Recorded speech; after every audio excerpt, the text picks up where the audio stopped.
You want the favor of God and man upon your life? Hello, I'm Eddie Lawrence, and here's today's devotional thought out of Proverbs chapter 3, verses 3 and 4. The writer there says, "Let not mercy and truth forsake you.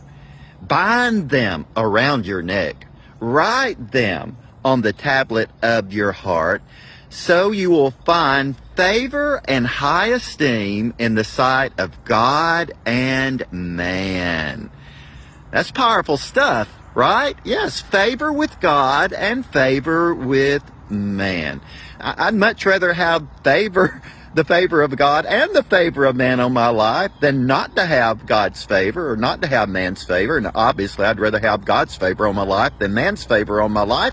But this scripture invites us to be the recipient of both the favor of God and the favor of man. We're to bind mercy and truth around our neck and write them on the tablet of our heart.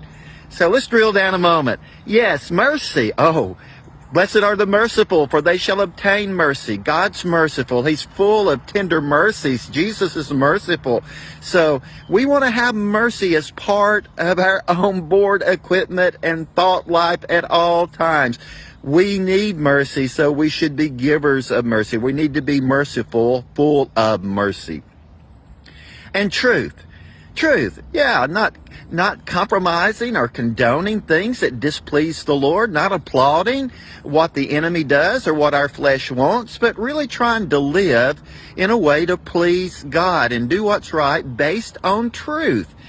And the problem is sometimes we can be merciful at the expense of truth, and sometimes we can be truthful and not have any mercy. And God says, no, I want you to bind them together. You're really not being merciful when you depart from truth. Mercy means, for instance, we deserve the eternal death penalty because of our sin, but because of God's mercy, a way has been made for us to escape what we justly deserve and receive God's mercy because of what Christ has done. So mercy is not ignoring or overlooking or compromising or condoning sin. But it means in spite of the fact that someone's missing the mark, in spite of the fact that someone's failed, in spite of the fact that someone's out of line with God, there's a place in your heart that you move with compassion and mercy. And sometimes we can use truth and like whack away, slice and dice and hurt people and there's no mercy.